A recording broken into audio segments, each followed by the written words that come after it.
Hello, and welcome to our third day of devotionals for our prayer and fasting time that we have set aside for Woodland Church. Even if you're not part of Woodland Church, we want to invite you to join us. And we have been looking at some very practical ways to structure our time when we're praying and fasting, and then getting the most out of it. We realize not everybody is skilled at it, and it's something that's new to some people, brand new to some people. Some people are seasoned; they've done it very many times. But our objective is to actually be productive in this time and get closer to God, hear from God. And if you have something that you have a question about your life, direction, things of that nature, and you want to hear from God, this is a perfect time to do it. When we set aside something that we enjoy, especially food, what we do is we put down our flesh, which means we deny our physical body the right to just tell us what to do, if you want to put it that way. Or when you're hungry, you go, no, I'm not going to eat now.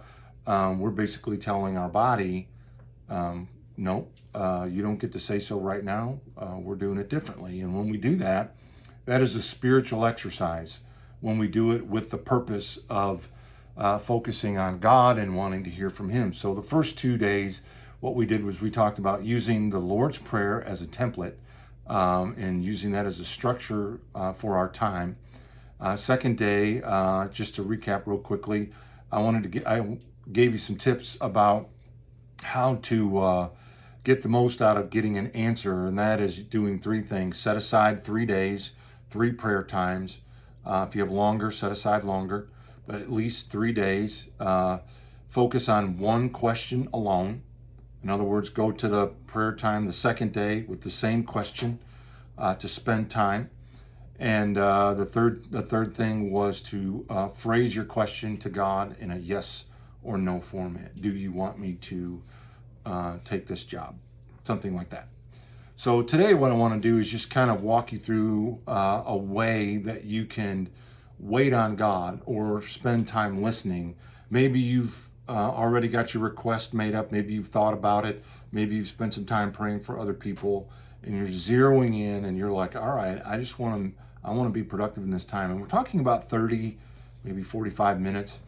And I'll tell you what I do a lot of times. I have some music, and this doesn't work for everyone, but it's helpful for me to kind of just get in a place where other things that can distract, noises, if I'm in a room in my house, barking dog or the kid playing or something like that could be distracting. I find music that has no words.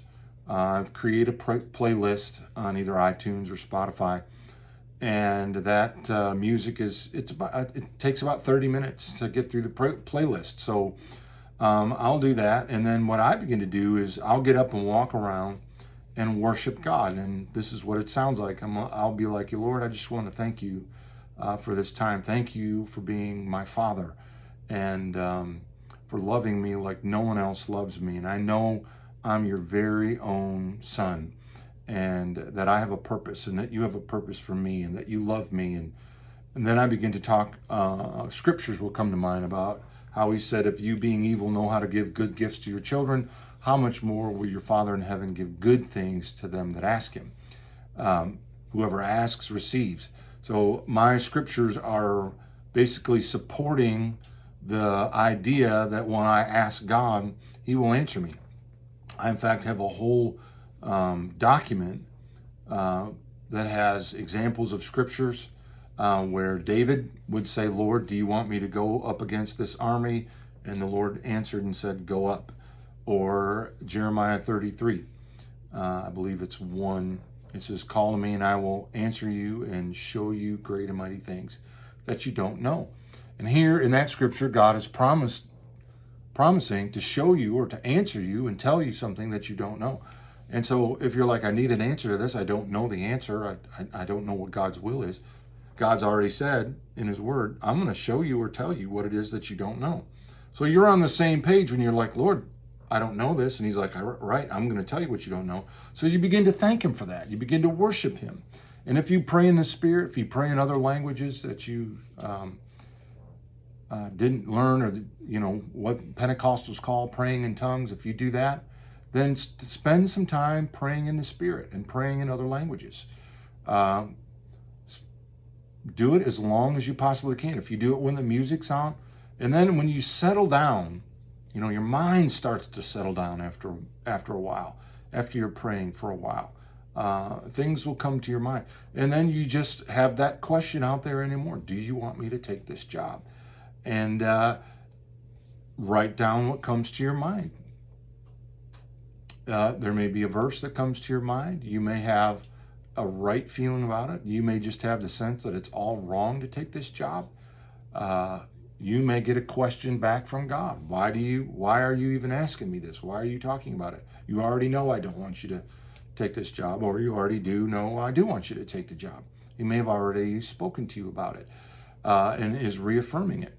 One thing you know about God is if he has something in mind for you, he's not going to change it day to day. So if you hear different things come into your mind, yes, take the job, no, don't take the job, yes, take the job, and at the end of the time you're more confused than you were when you started, that's not God.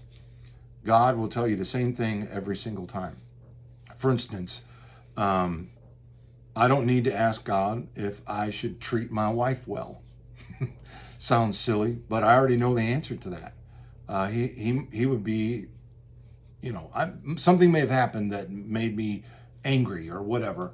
And so I may go to God and go, I just don't really want to do this. Well, you already have your answer. She's the one that you're supposed to be with. You're never supposed to leave. And that's it. It's pretty simple.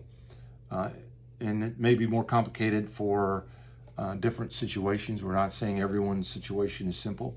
But I tell you what, God can unravel the most difficult situations and give you the answer that you need to help you move along. And so take some time praying in the Spirit. And then again, as we have said each day, write down on a pad of paper the things that come to your mind. Get quiet at the end of that whole time, the last 5-10 minutes, and just tune everything out and write down what comes to your mind. I believe this is helping you. Please let us know if it is. Drop us a line, contact@woodlandchurchonline.com, and we'll see you tomorrow. You have a blessed day.